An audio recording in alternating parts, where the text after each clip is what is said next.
So hi, today we're going to talk to you about BHS, which is British Home Stores. This is for HRM in a business context for Gillian Palace. We are Group H, so we're comprised of me, Claire, this is Barry, we've also got Elena, Judy and Dennis in our team. So this is the overview for our presentation. We're going to first explain BHS, we're going to introduce the case study, identify the main HR problems within the case study, which we've highlighted as redundancies in the pension scheme. We're then going to go for some conclusions and then recommendations for the future. So the British Home Store, BHS, was a private limited company founded in 1928. It's a British department store which has 164 stores throughout the UK with some international stores. They've employed 11,000 employees and it primarily sold clothing and household items but expanded later on to include furniture, electronics, entertainment, fragrance and beauty products. So the case study is going to focus on BHS from the years 2000 to 2016. The company was bought by Philip Green for 200 million in 2000, and in 2002 the company was added to his ever-growing empire of the Arcadia Group. As this case study highlights, there are significant HR problems that exist within the organisation. So towards the end of the organisation's lifespan, investigations were started by the government into how BHS was being managed and how it was being run. The end result is that the company was sold to Dominic Chappell for £1. So here is a really concise slide that covers all of the main points that we're going to talk about throughout the presentation. So we're going to talk about the 11,000 number of BHS employees, the 20,000 people that are affected by the pension scheme, the 571 pension deficit, and the fact that BHS has been making a loss for 7 years. Okay, thank you, Claire. So I'm going to talk about redundancies within BHS. So the BHS failure was the biggest of its kind since the demise of Woolworths in 2008. This was due to a rescue deal that fell apart. In August 2016, the remaining 22 of 164 stores were closed, ending an 88-year presence on the high street. So initially the redundancies weren't to be as bad, as in March 2016 BHS announced it had only planned to make 317 redundancies, which was 200 jobs on the staff floor and 150 jobs from head office. However, the financial situation of BHS was a lot worse than expected, with a total of 11,000 redundancies. So that was 8,000 staff jobs and 3,000 contractors. So this included people that worked in the cafes within BHS, Wallace within BHS, Dorothy Perkins and Topshop. And only 1,000 employees were offered various roles at Arcadia. So that still left 10,000 with this certainty. So the redundancy terms within BHS were deemed as unethical and unfair. One worker at BHS said, "Some people in this building have been here for 45 years and they're not just people who can walk onto yachts." A lot of these people who have been made redundant weren't even told in the workplace that they were being made redundant and just seen it on social media or on the news. Regarding the redundancy terms, they had a 3-day notice, which was pushed back considerably many times, depending on how long it took the store to clear their stock or how long it took to dismantle their tills and tidy up the stores. So this meant that employees were struggling to find work because they couldn't tell new employers when they could start their jobs, so that means they weren't the most favourable applicant for the jobs.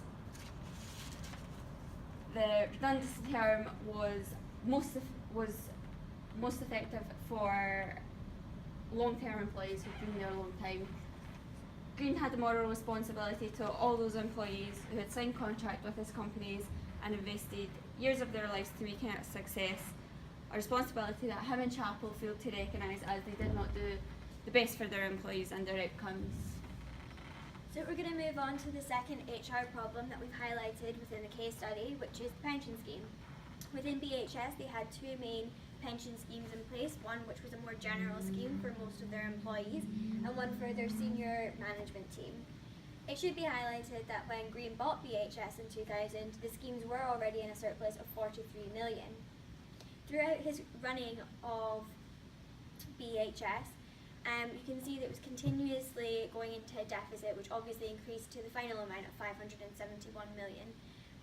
However, during this period, Green's family were paid large dividends of 307 million during the time period of 2002 to 2004. The surplus continued to decline, and ultimately the schemes fell into a combined deficit in 2006.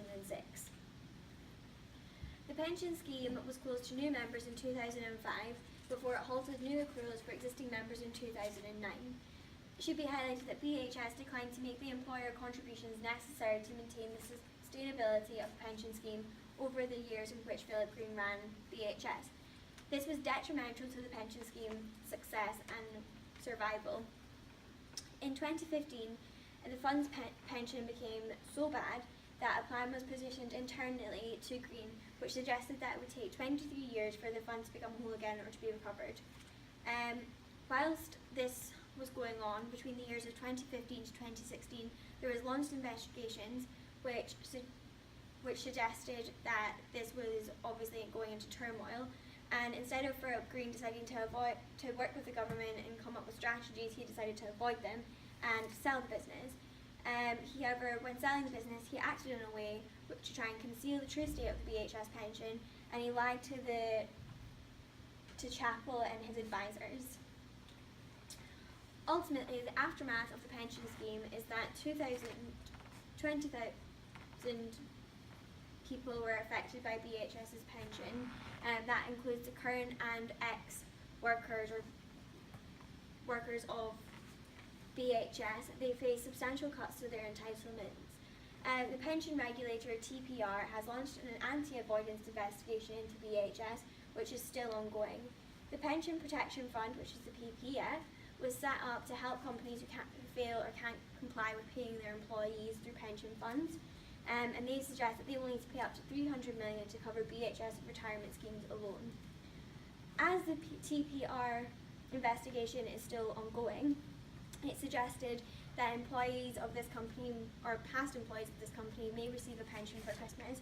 This is due to recent advancements suggesting that Green has proposed to provide 300 million to restructure the pension scheme. However, the TPR has refused this offer.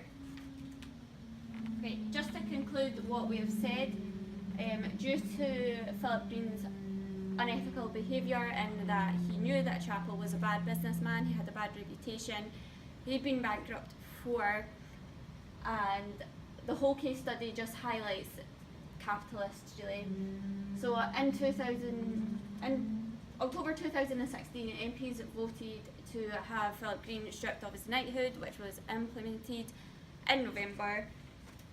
As we can see, many employees still lost their valuable pensions as a result of Green and Chapel's behaviour.